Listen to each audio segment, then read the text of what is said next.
XMG sent me this pretty beastly laptop. It has a desktop 6700K, a desktop GTX 1080, 16 gigs of RAM, a 512GB NVMe SSD and a 2TB hard drive.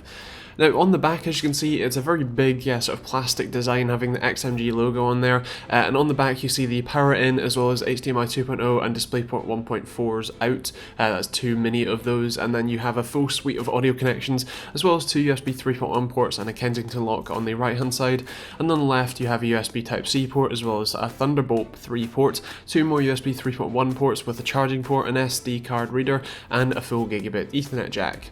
On the bottom, as you can see, you can pull out the battery, which I believe is either a 6 or 8 cell, I'm not too sure without actually taking it apart, which I don't think XMG would like, but taking off the two covers, as you can see, you got the Samsung 950 Pro NVMe SSD, space for another 2.5-inch hard drive as well as a 2.5-inch hard drive already installed, and if you take off the other cover, as you can see, there's more slots for DDR4 SD RAM, as well as obviously the dual fan design for the GTX 1080, which is on the MXM module, and the full desktop 6700K, which is right next to it. Otherwise, this is, as you can see, a very capable laptop in terms of specs, but the main thing for me is the power brick is absolutely massive. I mean, just to give you a rather comic comparison, here's an iron for you. It really is kind of the size of an iron almost, so yeah, do bear in mind if you are planning on trying to, take this around with you, not only is the laptop going to be big and bulky, but so is the power brick. Now the keyboard itself is actually really nice. It has a decent amount of travel distance, as you might expect for something this size. It's nice and firm, it's not too mushy, and I really do overall really like the typing experience of the keyboard. The trackpad is also quite nice, does have a fingerprint reader in it, but one thing I would like to mention is that the actual physical buttons, while they're nice that they are there, are a little bit mushy just personally for my taste, but overall it's still quite nice. Now the screen, at least the one that I have, is the 4K model, and 4K on a 17-inch screen with no scaling, well, that's kind of what it looks like. The Windows button is, it's like a millimeter squared. It really isn't that big, but overall it is still fairly usable if you're fairly close and have decent eyesight, and viewing angles are pretty fantastic as this is an IPS panel, both from the side and top and bottom, so overall I'm quite impressed with that. In terms of gaming performance, as you can expect, this is a very, very capable machine. It's really awesome. You get incredible performance numbers. One thing I would like to mention though is that I believe there's a fan profiling issue where the fans don't ramp up under full load, so even for example on the 3 mark number, the reason that's so low in comparison to a proper GTX 1080 sort of base system is that the temperature sits between 90 and 100 degrees, and so the GPU throttles itself, so in that run it didn't do more than 608 megahertz, which is obviously considerably lower, at half to a third of what it should be running at for the core clock. But despite that, this is still a very, very capable machine, and I'm really, really impressed with it. It's hitting 60 FPS in pretty much every title at 4K on ultra settings. Even for example Doom running on ultra settings hit 56 FPS, so it is a very, very capable, awesome and just fantastic machine if you're just looking for power.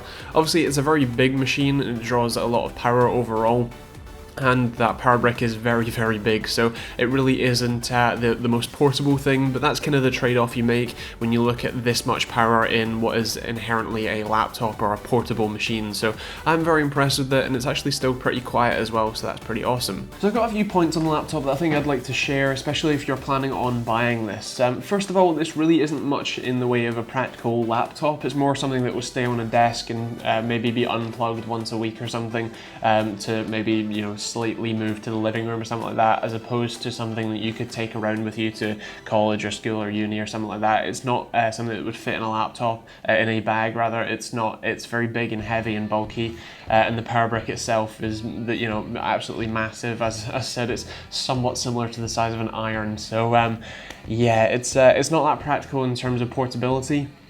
In terms of price, at the time of filming, it does definitely have a bit of a premium on it. If you're to buy a 6700K and a GTX 1080 and the other parts that are in this, it would come in a decent bit less than what this costs. And I understand there is functionality to having some sort of portability. You get a 4K screen with this, but at the time of filming, on XMG's website, as configured in this specific model, this one is £3,123, so very, very expensive.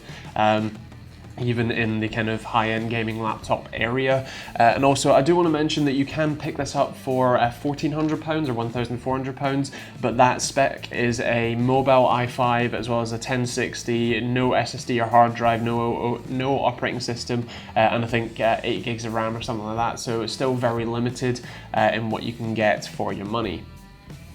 Overall, in terms of this actual laptop though, I really do like it. Performance is great, and I think the GPU clock speed issue is actually linked to a fan speed issue, which I believe they're aware of and currently doing a fix for, and that is that's the reason that the laptop was running at somewhere between 90 and 100 degrees on the CPU and the GPU, despite obviously being a very capable solution, as you can see inside, and being quite quiet even under full load. So I think that's a bug that they've addressed, or they are addressing, and we'll hopefully see fixed fairly shortly. So yeah, I guess that's kind of that really. In terms of scoring, I'm going to go for, I think, a 3.5 for value for money. In terms of performance, I'm going to go with a 5, but functionality 3.5 there as well. Personally, styling again is going to be a 3.5, and I'm going to go for a 4 for a TechteamGB score and the silver award. It's an awesome laptop. It's very expensive and not very practical if you're looking for a portable gaming device, but it's a real beast and has an awesome screen, keyboard.